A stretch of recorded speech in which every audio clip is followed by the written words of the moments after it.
কড়া পুলিশি প্রহরার মধ্যেই যোগেশচন্দ্র আইন কলেজে রবিবার সকালে হচ্ছে সরস্বতী পুজো, যেমন নির্দেশ দিয়েছিল কলকাতা হাইকোর্ট। কলকাতা পুলিশের যুগ্ম কমিশনার অজয় প্রসাদের নজরদারিতে কলেজের গেটের বাইরে সশস্ত্র পুলিশি প্রহরা রয়েছে। প্রতি মুহূর্তের খবর জানানো হয়েছে তাকে। শেষে রবিবার দুপুর 1টা নাগাদ তিনি নিজেই উপস্থিত হন কলেজের বাইরে। কলেজের বাইরে পুলিশ মোতায়েন থাকলেও পুজোর জায়গায় পুলিশ নেই, শুধুই পড়ুয়া, অধ্যাপক এবং শিক্ষাকর্মীরা রয়েছেন। রবিবার দুপুরে এমনই ছবি ধরা পড়ল আমাদের ক্যামেরায়।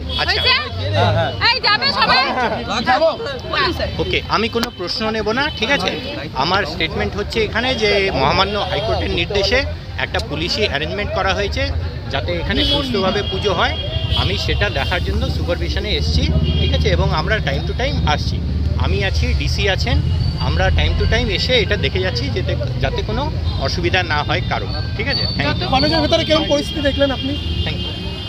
কিছু বলবেন না? হয়ে গেছে।